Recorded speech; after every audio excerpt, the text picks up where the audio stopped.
Attorney General Bondi, that man works for you now, right?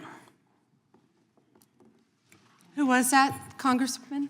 The man in that video, the one who was in the police-worn body cam footage, the one allegedly yelling, "Kill him," at police officers on January 6th, his name is Jared Wise. He does work for us. He works for you at the Department of Justice. He does.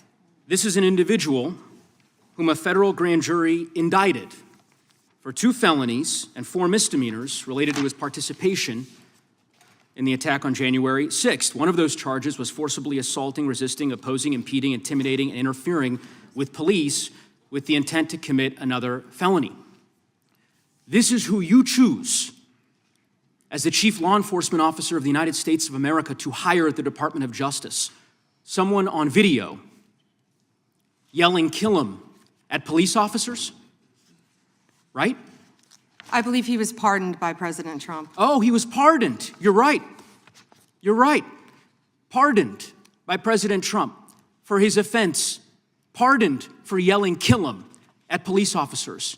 And yet you expect hardworking police officers across the country to believe that you take law enforcement seriously. You could imagine the reaction of so many folks across the country hearing the Chief Law Enforcement Officer of the United States refuse to even condemn what that individual whom you've now hired did. This exchange occurred during a House Judiciary Committee hearing, where Representative Joe Neguse questioned Attorney General Pam Bondi about the Department of Justice hiring Jared Wise, a January 6th participant who was pardoned by President Trump. According to Neguse's characterization, Wisey was captured on police body camera footage during the January 6th, 2021 Capitol attack, allegedly yelling, "Kill him," at police officers. A federal grand jury indicted Wise for 2 felonies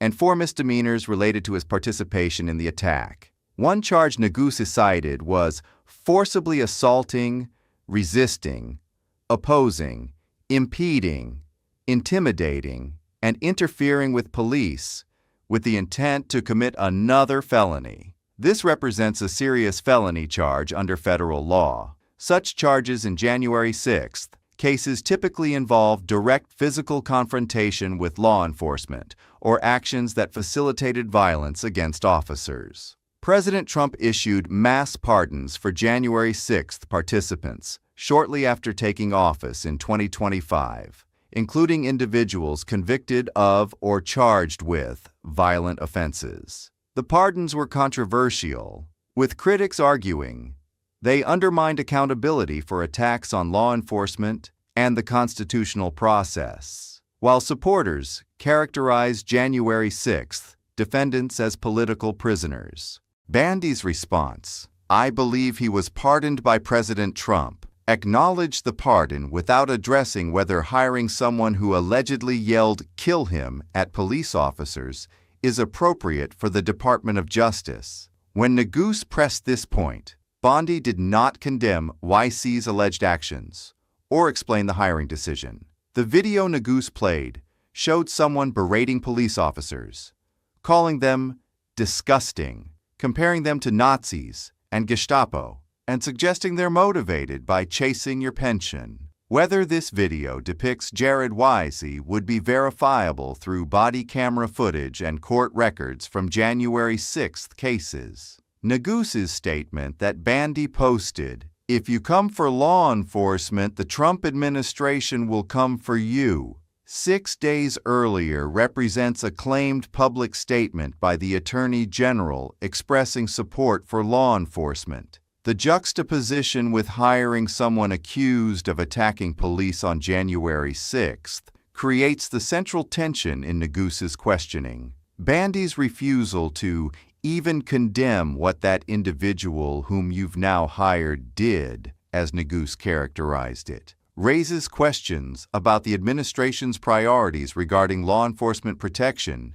versus January 6th pardons. Watch how the exchange continued with questions about DOJ divisions Bondi has reportedly gutted. But in any event, let's talk a little bit about some of the other divisions within the Department of Justice and what's happened over the last year. You're familiar with the public integrity section of the DOJ's criminal division. I think it's referred to as PIN. Is that right? Yes. Okay. Do you know which presidential administration under which the PIN was first created? I can tell you what administration that the weaponization was ended under. I'll reclaim my time. This wasn't a trick question. You don't get to Madam Attorney reclaim General. your time. Madam Attorney General. Because I don't like Mr. Chairman, I will don't you explain answer to the a witness that question the way he you like does it? reclaim his time?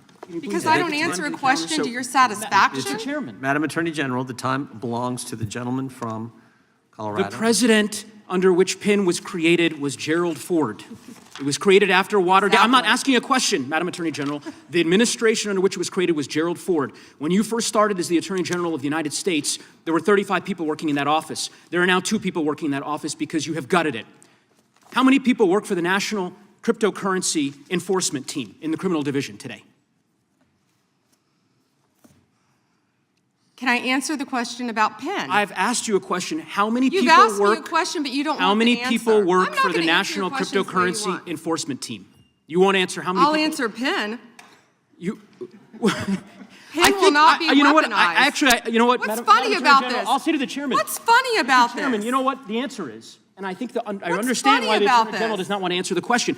Because you eliminated the National Cryptocurrency Enforcement Team last year. So I understand why you don't want to tell the American people who works there. Yeah, I no one understand works why there you don't want to anymore, talk about Madam Mohammed Attorney Solomon General. in So, your district. In any event, who I will murdered people. Mr. Chairman, will you stop the clock so his time is not wasted by I've the been witness? very generous with allowing extra time when we have these little disputes. I understand. You got the time, Mr. Neguse. I might as well ask the chairman these questions. I'd be happy because to what answer some of your questions. what's profound, the questions I've Profound? asked, The crime in questions your I've district. asked, Mr. Chairman, are not trick questions. They're not gotcha questions.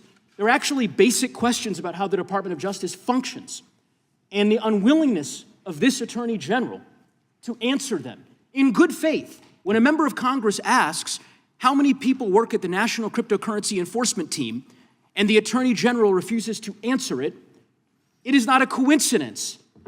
It's because she eliminated the team. Why? Because her boss, the President of the United States, is making money hand over fist, $1.4 billion over the course of the last year through cryptocurrency holdings.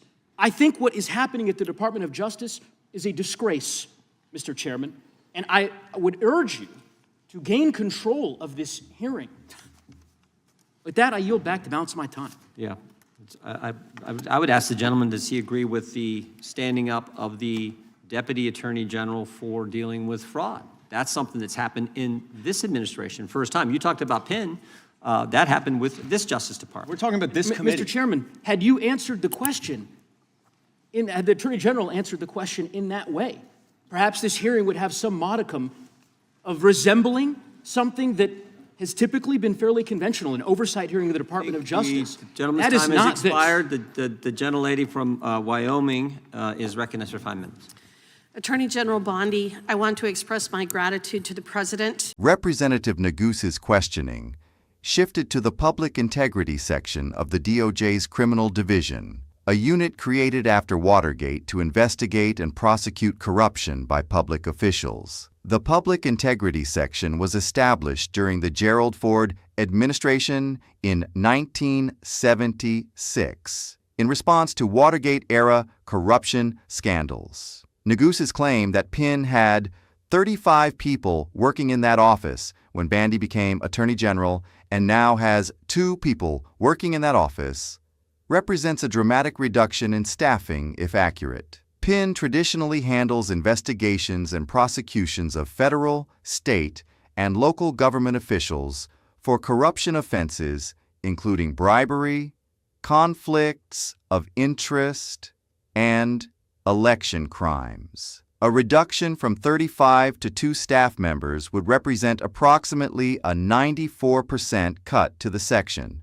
effectively dismantling its capacity to investigate and prosecute public corruption cases. Whether these numbers are accurate would be verifiable through DOJ organizational charts and staffing documents. The National Cryptocurrency Enforcement Team was established to combat cryptocurrency-related crimes, including fraud, money laundering, and ransomware. Neguse's allegation that Bondi eliminated the National Cryptocurrency Enforcement Team last year, represents a policy decision that would affect the department's capacity to investigate crypto-related crimes. Bondi's repeated refusal to answer how many people work on the crypto team, instead attempting to redirect to PIN, suggests she was avoiding confirming the team's elimination. Neguse's interpretation: I understand why you don't want to tell the American people who works there.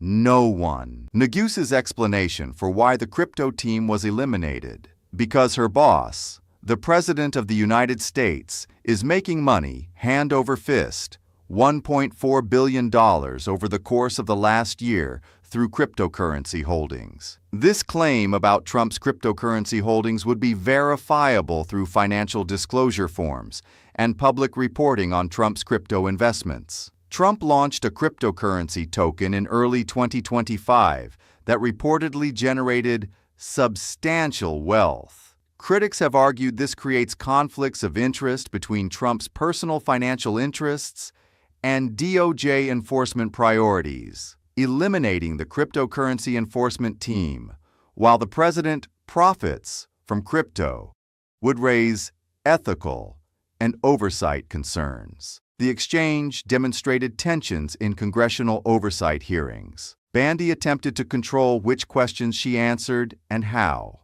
while Neguse insisted on direct answers to specific factual questions about DOJ staffing and operations. Chairman Jim Jordan's defense of Bondi, stating, "I'm very generous with allowing extra time when we have these little disputes," reflected the partisan divide, with the Republican chairman supporting the Republican Attorney General against Democratic questioning. Neguse's frustration, "I might as well ask the chairman these questions," expressed his view that Bondi was not answering in good faith and that the chairman was enabling her evasion rather than facilitating legitimate oversight. The hearing revealed two major accountability questions: whether it's appropriate for the Department of Justice to hire a January 6th participant who allegedly yelled, "Kill him," at police officers, and whether gutting the public integrity section and eliminating the cryptocurrency enforcement team undermines DOJ's core functions. Bondi declined to condemn Jared Weiss's alleged actions, citing only that Trump pardoned him. She refused to answer how many people work in the crypto enforcement team, which Neguse interpreted as confirmation the team was eliminated. If PIN staffing dropped from 35 to 2 people, and the crypto team was eliminated while Trump profits from cryptocurrency, these represent substantial policy shifts affecting corruption investigations and financial crime enforcement. What remains unaddressed: Bondi's rationale for these decisions and whether they serve the public interest or the president's personal interests. We cover congressional oversight and government accountability. Subscribe for more coverage like this.